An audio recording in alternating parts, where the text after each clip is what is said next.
కడప నుంచి కాంగ్రెస్ అభ్యర్థిగా వైఎస్ షర్మిల పోటీ చేస్తోంది. షర్మిల కాంగ్రెస్ అభ్యర్థిగా జగన్ మోహన్ రెడ్డి తరఫున పోటీ చేస్తున్న అవినాష్ రెడ్డితో ఇక్కడ పోటీ పడాలి. ఈ అవినాష్ రెడ్డి వర్సెస్ షర్మిలలో ప్రధానమైన పోటీ అంశం వివేక హత్య. కడప నియోజకవర్గంలో ప్రధాన అంశంగా షర్మిల పెట్టబోతోంది.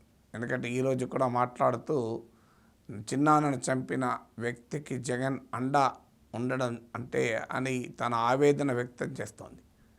అంటే వివేక హత్యలో అవినాష్ రెడ్డి నిందితులుగా ఉండడం, జగన్మోహన్ రెడ్డి పూర్తి అండదండలు అవినాష్ రెడ్డికి ఉండడం, షర్మిల సునీతలు దాన్ని ప్రశ్నిస్తూ కడపలో పోటీ.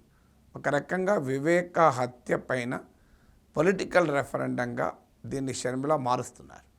కానీ వాస్తవంగా కడప జిల్లాలో రాజశేఖర రెడ్డి కుటుంబానికి ఉన్న రాజకీయ ప్రాబల్యము అందరికీ తెలిసిందే. కానీ ఆ అంశమే కడప ఎన్నికకు ప్రధాన అంశంగా ఉంటుందా? వివేక హత్య పైన భిన్నమైన అభిప్రాయాలు ఉండొచ్చు. ఈవెన్ ఈ హత్య పట్ల సునీత పట్ల సానుభూతి ఉండొచ్చు.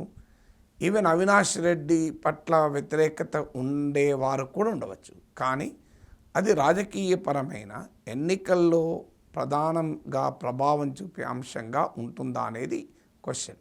నిజంగానే వివేక హత్యపైనే రాజకీయ రెఫరెండంగా కనుక ఎన్నిక జరిగితే ఎలా ఉంటుందో చెప్పడం కష్టం.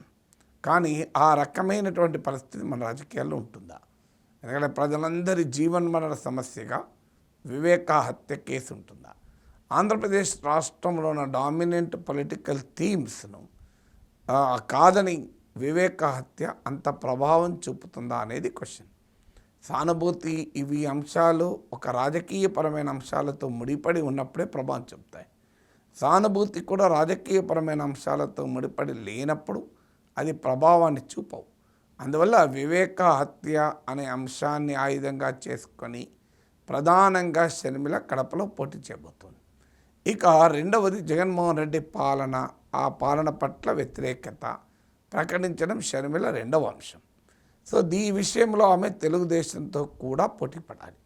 వివేక హత్య అనే అంశమే ఓటర్లను ప్రభావితం చేస్తే జగన్ను వ్యతిరేకించేవారు, అవినాష్ రెడ్డికి ఈ హత్యలో పాత్ర ఉందని భావించేవారు తప్పనిసరిగా వైసీపీకి వ్యతిరేకంగా షర్మిలకు ఓటు వేయవచ్చు.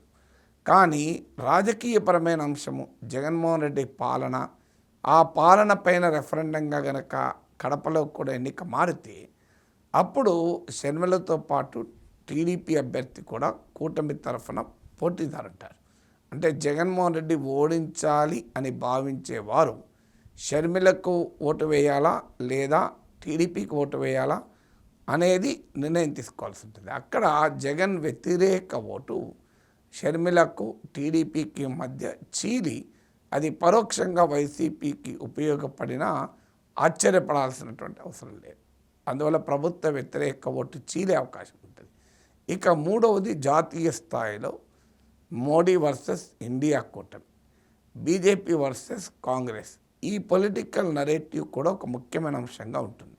ఒకవేళ దానిని ప్రధానంగా పట్టుకొచ్చి జాతీయ స్థాయిలో మోడీని ఓడించటానికి ఇండియా కూటమి అవసరము అనే భావన గనక ప్రజల్లో కలిగించగలిగితే అప్పుడు షర్మిల లాభంగా ఉండొచ్చు. కానీ షర్మిల ఎన్నికల ప్రచారంలో మోడీ పైన అటాక్ కన్నా జగన్ పైన అటాకే ఆమె కేంద్రీకరించింది. అందువల్ల ఈ కడపలో కూడా ఆమె జగన్, అవినాష్ రెడ్డి, వివేక హత్య ఈ థీమ్ దాటి ప్రచారం ఎంత మేరకు చేస్తుంది అనేది క్వశ్చన్ మార్క్గానే ఉంటుంది. అందువల్ల ఆంధ్రప్రదేశ్ రాష్ట్ర రాజకీయాల్ని మోడీ వర్సెస్ ఇండియా కూటమిగా మార్చగలిగితే అట్లీస్ట్ లోక్సభ ఎన్నికల్లోనైనా బెటర్ రిజల్ట్స్ వచ్చే అవకాశం ఉంటుంది. కానీ ఆ రకమైనటువంటి ప్రయత్నం ఈవెన్ షర్మిల కూడా చేయడం లేదు.